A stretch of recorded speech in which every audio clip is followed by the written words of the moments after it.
जय हिंद प्यारे साथियों। इस वीडियो में बात करने वाले हैं एसएससी जीडी कांस्टेबल की भर्ती के बारे में और इस वीडियो में मैं आप सभी को बताने वाला हूं एसएससी जीडी के मेडिकल पॉइंट्स के बारे में। तो जो भी बच्चे फिजिकल में क्वालिफाई हो गए हैं, मेडिकल देने जाने वाले हैं या फ्यूचर में कभी भर्ती देखने वाले हैं, तो उन सभी के लिए वीडियो बहुत ही ज्यादा स्पेशल होने वाला है, क्योंकि पूरी इंफॉर्मेशन इस वीडियो में मैं आप सभी को शेयर करूंगा। साथ ही मैं अपना रियल एक्सपीरियंस भी आपके साथ शेयर करूंगा, तो वीडियो को लास्ट तक ध्यान से जरूर देखें ताकि आप सभी को पूरी जानकारी मिल पाए। और वीडियो पसंद आए तो वीडियो को लाइक शेयर करके चैनल को सब्सक्राइब कर सकते हैं और बेल आइकन पर प्रेस कर सकते हैं ताकि फ्यूचर में आने वाली अपडेट की नोटिफिकेशंस आपको सबसे पहले मिलते रहें। साथ ही में देखिए, अब मैं वीडियो स्टार्ट करने से पहले आप सभी को दो तीन मेन चीजें हैं जो कि क्लियर कर देना चाहता हूं। पहली बात, जब भी आप मेडिकल के लिए जाएं तो एकदम साफ और स्वच्छ तरीके से जाएं, एकदम सफाई करके आपको जानी है। नाक कान बाल वगैरह जो भी है एकदम नीट एंड क्लीन तरीके से आपको मेडिकल के लिए जाना होता है। और सबसे मेन पॉइंट मैं आपको और क्लियर कर दूं कि ऐसे बच्चे जिनके पैर में फ्रैक्चर है, रॉड है, कुछ ऐसा डला हुआ है, तो वो बच्चे डायरेक्टली डिस्क्वालीफाई हो जाते हैं, क्योंकि वहां पे चेक किया जाता है। तो ये भी एक पॉइंट है जो कि मेजर पॉइंट में काउंट होता है। इसके बाद आगे चलते हैं और आपको पॉइंट वाइज सारी चीजें क्लियर करते हैं। अब देखिए, सबसे मेन यहाँ पे अगर हम बात करें तो सबसे पहले स्टार्टिंग में आप सभी का यहाँ पे आई टेस्ट होता है। आई टेस्ट में अगर हम बात करें तो यहाँ पे आई टेस्ट में तीन चीजें आपकी होती हैं। एक आपका होता है यहाँ पे डिस्टेंस विजन। ठीक है, डिस्टेंस विजन में इस तरीके से आपको एक दूरी पे बोर्ड लगा दिखेगा, उसमें आप सभी को पूछा जाएगा। और यहाँ पे जो आपकी आईज होनी चाहिए वो 6x6 होनी चाहिए। अगर आपकी आई 6x6 नहीं है तो आप फेल हो जाओगे। पहला ये हो गया। दूसरा इसके अलावा होता है आपका कलर विजन। तो कलर विजन यहाँ पे आपका चेक किया जाता है। तो इस तरीके से आपको एक बुक दे दी जाती है, उस बुक में आपको पूछा जाता है कि इसके अंदर कौन सा लेटर आपको दिख रहा है। जैसे इसके अंदर 12 है, इसके अंदर 8 है, इसके अंदर 6 है, इसके अंदर 29 है, इस तरीके से इसके अंदर आई थिंक 57 है। तो इस तरीके से यहाँ पे 5 हो जाएगा, यहाँ पे 3 हो जाएगा, यहाँ पे 16 हो जाएगा, यहाँ पे 74 हो जाएगा। तो इस तरीके से आपको पूछा जाता है। जिस बच्चे को इसमें नहीं पता होता है डायरेक्टली उसका पॉइंट बनता है और डिस्क्वालीफाई होता है। इसके अलावा जो नंबर 3 आई टेस्ट में आता है वो है आपका चश्मा। बहुत सारे बच्चे पूछते हैं कि क्या चश्मा अलाउ होता है, तो आप सभी को बता दें कि मेडिकल में चश्मा अलाउ नहीं होता।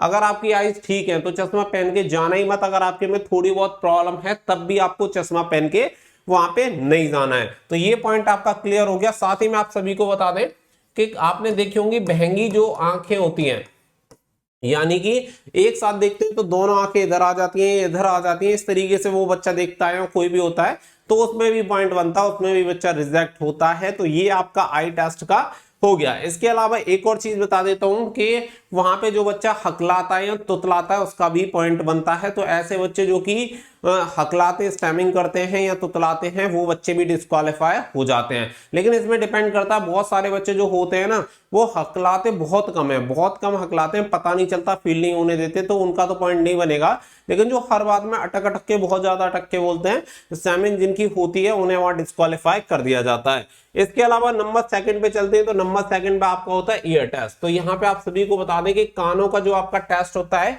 इसमें क्या होता है, सबसे पहले आपके कानों में इस तरीके से एक मशीन डाल के देखी जाती है कि आपके कान के पर्दे ठीक ठाक हैं या नहीं, सही तरह से हैं या नहीं। क्योंकि अगर आपके कान के पर्दे फटे हुए हैं या कोई प्रॉब्लम है तो आप यहाँ पे डिस्क्वालीफाई हो जाते हो। दूसरा, आपको आवाज सुनाई दे रही है या नहीं दे रही है, उस तरीके से वो आपसे कंफर्म कर लेते हैं। अगर आपको आवाज प्रॉपर तरीके से सुनाई दे रही है तो आप क्वालिफाई हो जाओगे, अदरवाइज यहाँ पे आप फेल हो जाओगे।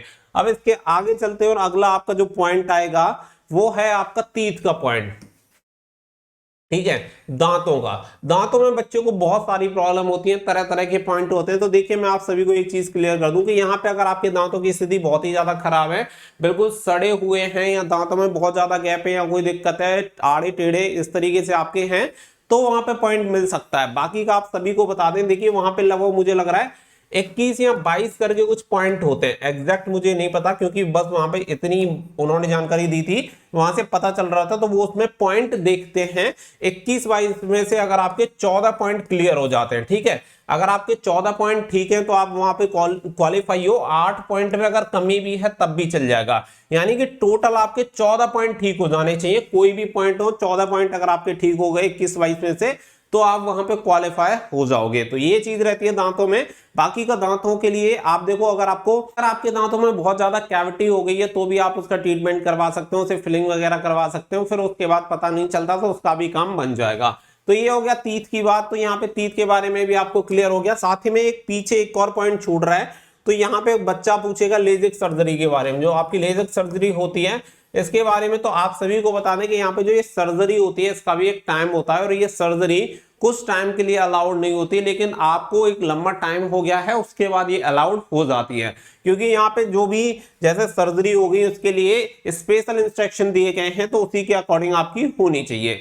इसके बाद आती है आपकी नाक का टेस्ट यहाँ पे होता है। आप सभी को बता दें कि कुछ बच्चों की जो नाक की हड्डी होती है वो बढ़ जाती है, जिसकी वजह से होता क्या है कि ऑक्सीजन लेने में प्रॉब्लम होती है। तो ऐसा अगर किसी के साथ प्रॉब्लम है तो इसमें भी पॉइंट बनता है। अगर इसका आप पहले से ऑपरेशन करवा लेते हैं और लंबा टाइम हो चुका है जिससे कि उसे नोटिस नहीं किया जा सकता, तो आप क्वालिफाई हो जाएंगे। बट अगर आपका रिसेंटली आपने ऑपरेशन करवाया है, जैसे 10 दिन पहले आप ऑपरेशन करवा के चले जाते हैं और डॉक्टर को पता चल जाएगा, तो वो आपको पॉइंट दे सकता है। या आपने ऑपरेशन नहीं करवाया है, वो क्लियर दिख रहा है, तो भी आपको पॉइंट मिलेगा, वहां पे आपको डिस्क्वालीफाई कर देगा। इसके अलावा आगे चलते हैं, तो आगे आपका सबसे ज्यादा फेल होने वाला जो पॉइंट आता है वो आता है फ्लैट फुट। तो देखिए यहाँ पे फ्लैट फुट आपका चेक किया जाता है। फ्लैट फुट का आप देख सकते हैं, फ्लैट फुट में होता क्या है कि यहाँ पे जो बच्चा होता है जिसकी स्पेस नहीं होता, यहाँ पे आप देख पा रहे होंगे, अगर ये स्पेस आपके है, इस तरीके से आपका पैर है, यानी कि अगर आप उसे पानी में डुबा के देखिएगा, अगर आपका पानी में पैर डुबाने के बाद अगर कुछ जगह बच जाती है तो फ्लैट फुट नहीं है, यानी कि आपका पैर ठीक है, आप क्वालिफाई हो जाएंगे। बट अगर आपका ऐसा पैर है कि अगर आपने पानी में डुबाया और पूरा पैर आपका छप जाता है जमीन पे, तो आपका फ्लैट फुट है, यानी कि आप डिस्क्वालीफाई हो जाएंगे। और इसमें बहुत ज्यादा बच्चे डिस्क्वालीफाई होते हैं। इसके अलावा आगे बढ़ते हैं, तो आगे आपका आता है नौकनी। इसमें भी बहुत सारे बच्चे डिस्क्वालीफाई होते हैं नौकनी में, क्योंकि 2-3 तरह के यहाँ पे पॉइंट बनते हैं। देखो, एक तो आपका होता है कि ये नॉर्मल अलाइनमेंट इस तरीके से आपका होता है, पैर बिल्कुल इस तरीके से आपके होते हैं, ये एकदम नॉर्मल पैर हैं, यानी कि एकदम सही।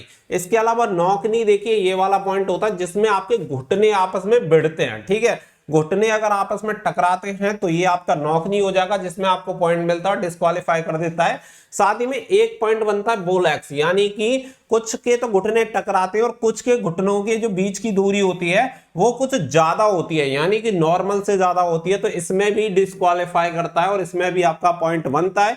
यानी कि बिल्कुल सीधे कुछ इस तरीके से होने चाहिए, तभी जाके आप क्वालिफाई होंगे, ये आपका नॉर्मल पॉइंट होता है। अब इसके अलावा आगे चलते हैं, तो आगे आपका आता है आर्म्स, यानी आपके हाथों में। तो हाथों में जो आपका कैरिंग एंगल होता है वो यहाँ पे चेक किया जाता है। आप सभी को बता दें कि यहाँ पे जो आपके हाथों का नॉर्मल होना चाहिए, तो देखिए नॉर्मल एंगल ये है। तो नॉर्मल एंगल में क्या होता है कि अगर 5 से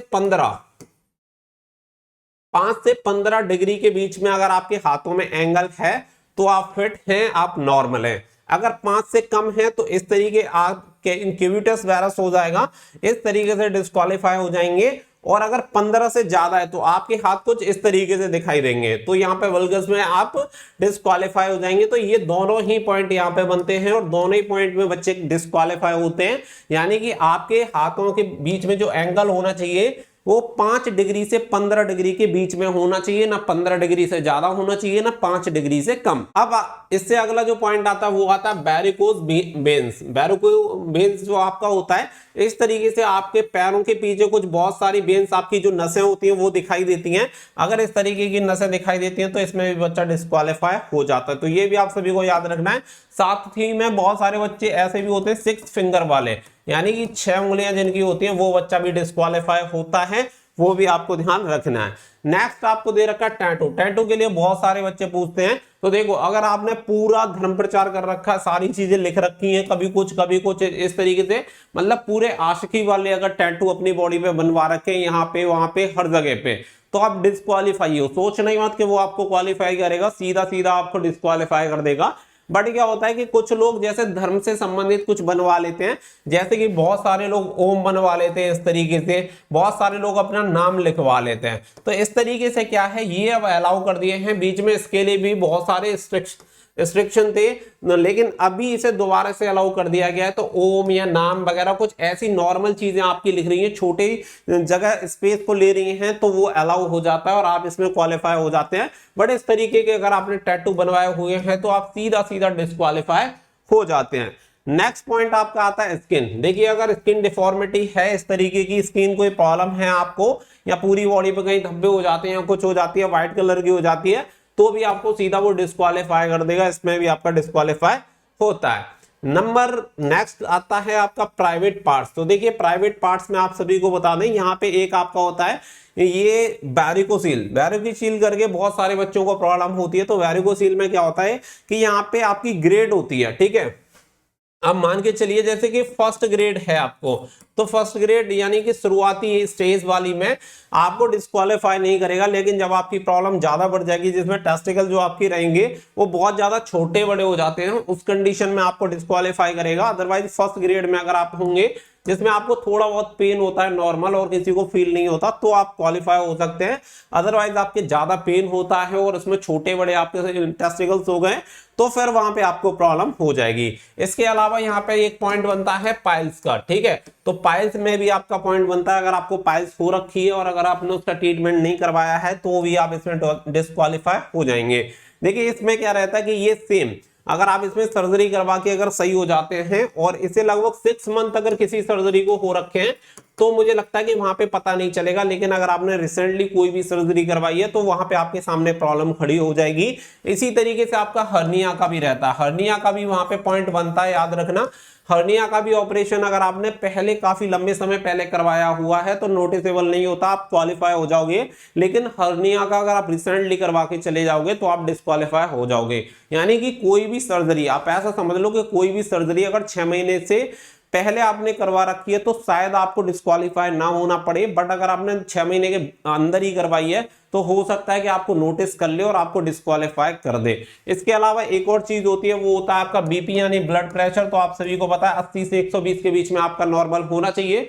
थोड़ा बहुत अप डाउन हो जाएगा तो वो क्वालिफाई कर देगा, बाकी का दिक्कत नहीं है। और बीपी में बहुत सारे बच्चे डिस्क्वालीफाई होते हैं, क्योंकि वहां पे जाके बहुत सारे बच्चों का बीपी लो हो जाता है और बहुत सारे बच्चों का हाई हो जाता है। तो ज्यादा टेंशन लेनी नहीं है, बस इतना सोचो कि मेडिकल है, चेकअप करवाने आए हैं। बाकी का अगर आपने ज्यादा दुनिया का प्रेशर ले लिया तो वहां पे लो होना या हाई होना बहुत कॉमन सी चीज है, और उसमें आपको सीधा सीधा री पॉइंट दे देगा, वो रीमेडिकल देगा, तो कोई फायदा नहीं होगा। तो इसलिए एकदम नॉर्मल रहना है कि जो भी होगा देखा जाएगा, तो उस कंडीशन में आप क्वालिफाई कर जाओगे। क्योंकि अगर उस टाइम आपका बीपी हाई हो गया है या लो हो गया तो आपका सही नहीं होगा, याद रखना कि आप डिस्क्वालीफाई हो जाओगे बिना बात के। तो एकदम नॉर्मल रहो, शांत तरीके से रहोगे तो आराम से आपका क्वालिफाई हो जाएगा। अब सबसे लास्ट में आता है लैब टेस्ट। तो यहाँ पे कुछ लैब टेस्ट भी आपके करवाए जाते हैं, जिसमें से एक आपका यूरिन टेस्ट, एक आपका ब्लड टेस्ट और एक आपका चेस्ट का एक्सरे होता है। क्योंकि अगर किसी को टीबी वगैरह या कुछ ऐसी इंफेक्शन वगैरह जिसके फेफड़े वगैरह में या चेस्ट में कुछ प्रॉब्लम है तो वो यहाँ पे क्लियर हो जाता है। तो ये 3 आपके लैब टेस्ट होते हैं, इसके अलावा कोई भी आपका और ईसीजी वगैरह कुछ भी आपका नहीं होता। 3 ही लैब टेस्ट यहाँ पे होते हैं। तो जो भी मेजर चीजें हैं वो मैंने आप सभी को बता दी हैं। आप अगर ये मानो कि अगर आपके ये पॉइंट क्लियर हैं तो बहुत ही कम उम्मीद है, यानी कि 1% के बराबर कि वो आपको डिस्क्वालीफाई करेगा, आप आराम से क्वालिफाई हो जाओगे। देखिए मैंने वैरिकोवेन्स के लिए आपको एक पॉइंट बताया था, इसमें बच्चे कहाँ क्वालिफाई होते हैं, डिस्क्वालीफाई होते हैं, मैं बता देता हूँ। इस वाले में ये पॉइंट ऐसा है तो वो बाहर ले जाके आपसे बोलेगा जंप करो। बहुत सारे बच्चे क्या रहते हैं कि जंप करने लग जाते हैं, वो आपसे बोलेगा कि पंजों पे जंप करना है। तो पंजों की जगह आपको थोड़ा सा एडी से अगर आप सपोर्ट ले लेंगे तो आपकी नसें दिखेंगी नहीं ज्यादा, ठीक है। तो इस तरीके से अपने आप को थोड़ा बहुत सेव कर सकते हैं, थोड़ा बहुत बचा सकते हैं, वो भी बहुत सारी चॉइस आपके पास रहती हैं। तो पूरा मैंने प्रोसीजर आप सभी को बता दिया है। तो सेम डे आपका डॉक्यूमेंटेशन मेडिकल एक साथ कंडक्ट होता है, तो अपने पूरे डॉक्यूमेंट्स के साथ जाएं और जो भी आपकी ये प्रॉब्लम है इसका